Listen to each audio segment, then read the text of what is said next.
Você sabe chorar? Então comece a fazer. Não chorar, mas a fazer. Vamos acertar o seguinte: o governo não vai fazer nada por você. Então comece a fazer por você mesmo. Só você vai fazer. Vou dar umas dicas neste vídeo para as pessoas que só choram. Pode até não ser o seu caso, mas certamente muita coisa vai servir para você também. Eu vou repetir aqui uma frase dos empreendedores digitais que eu acho muito bem bolada. Na crise há dois tipos de pessoas: as que choram e as que vendem lenços. Ou seja, quem chora leva prejuízo o tempo todo. Quem vende lenço vai conseguir lucrar muito, porque tem muita gente que só fica chorando e, consequentemente, precisa de lenço para enxugar o choro. Então, passe para o lado dos que vendem lenços. Bota uma coisa na cabeça: não conte com o governo. Nem os impostos ele vai diminuir, muito pelo contrário, só vai aumentar. E na verdade nunca parou de aumentar, é lógico. Cada vez que a tabela do imposto de renda não é corrigida, isso significa aumento de impostos. E é lógico que você não vai ficar aí parado. É legítimo que você faça tudo o que está ao seu alcance para combater corrupção e para exigir um governo decente. Mas então você tem uma dupla tarefa, porque é preciso você fazer por você também. Já reparou que a maioria das pessoas nunca se responsabiliza pelos seus próprios fracassos? Ou o culpado é o governo, que às vezes é, mas nem sempre, ou o vizinho, ou o método de aprendizado, que é muito complicado, e um monte de coisas. É a turma dos que choram. É lógico que o governo não ajuda e às vezes até atrapalha bastante. Mas se você só ficar parado, chorando e reclamando, aí é que não vai melhorar mesmo. E não é só o governo que não vai fazer por você, ninguém vai. A menos que você tenha alguma doença física ou mental muito grave que lhe impeça de fazer alguma coisa para sobreviver, é você que vai ter que batalhar pelo seu sucesso. Pode ter certeza que ninguém vai batalhar. Fato comprovado, tem muitos brasileiros que batalham muito, mas tem também os que só choram. Nós chegamos a uma época em que mesmo os brasileiros que têm acesso à escola não sabem falar o seu próprio idioma. A escola é ruim? Três providências para tomar: pressionar o governo, reunir os pais e exigir melhor qualidade de ensino, e três, não depender só do professor. Repare uma coisa: da mesma escola e da mesma sala de aula saem alunos que aprenderam mais e outros que não aprenderam nada.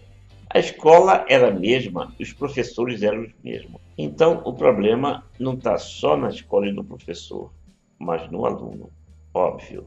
Eu fui professor universitário durante 10 anos e tive alunos ótimos e outros que me davam vontade de fazer com que eles voltassem para o ensino básico.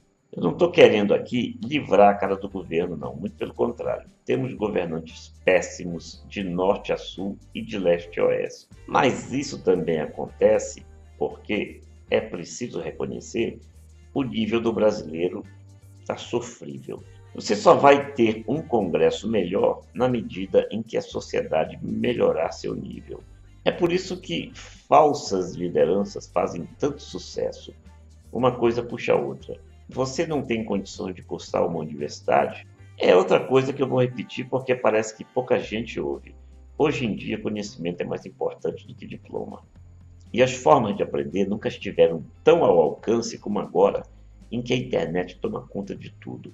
E conscientize-se de uma coisa que não tem como escapar: daqui a alguns anos, poucos anos, no ritmo em que as coisas estão, o panorama vai mudar completamente. Você vai ter outro mundo, bem diferente do atual. E se você não quer ou não sabe superar paradigmas, tem que começar a aprender.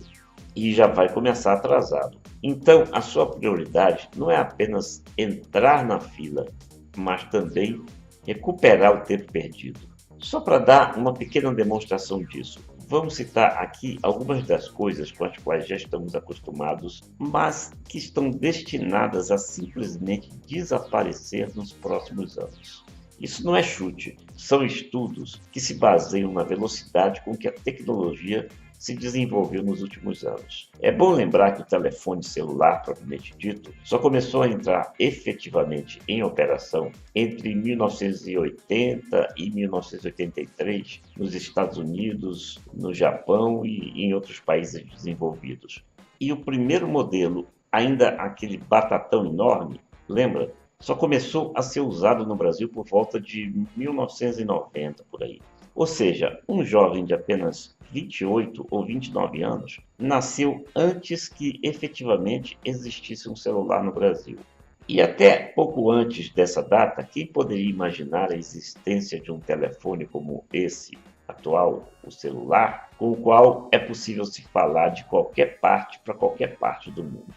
Hoje mesmo eu falei com uma irmã que está no exterior. Pois bem, as previsões são de que daqui a apenas 5 anos não existirão mais a mídia física, já que tudo passará a ser armazenado na nuvem, o dinheiro, incluindo os cartões, com a popularização das chamadas criptomoedas e a transferência cada vez mais frequente de valores por meios eletrônicos, sem a necessidade de ficar se usando o papel moeda, o controle remoto das TVs, porque esses controles passaram a ser acionados por smartphones, e até as senhas, com o aperfeiçoamento e a popularização da biometria, que utilizará a impressão digital como senha, praticamente impossível de ser copiada ou desvendada, evidentemente, por esses sujeitos sem caráter que ficam falsificando senhas pela internet, fazendo invasões. Lógico que estamos falando de poucas coisas que devem mudar, porque o número é muito maior do que isso para os próximos 10 ou 15 anos. Isso falando-se apenas em tecnologia. Mas todos nós sabemos que as mudanças tecnológicas influenciam o comportamento humano, as relações pessoais e as relações profissionais. Então, é plenamente possível se dizer que daqui a muito poucos anos o mundo será bem diferente. É só um alerta. Depois não diga que eu não avisei. Portanto, mantenha-se atualizado. Visite o site sucessofortuna.com.br. Estamos esperando você.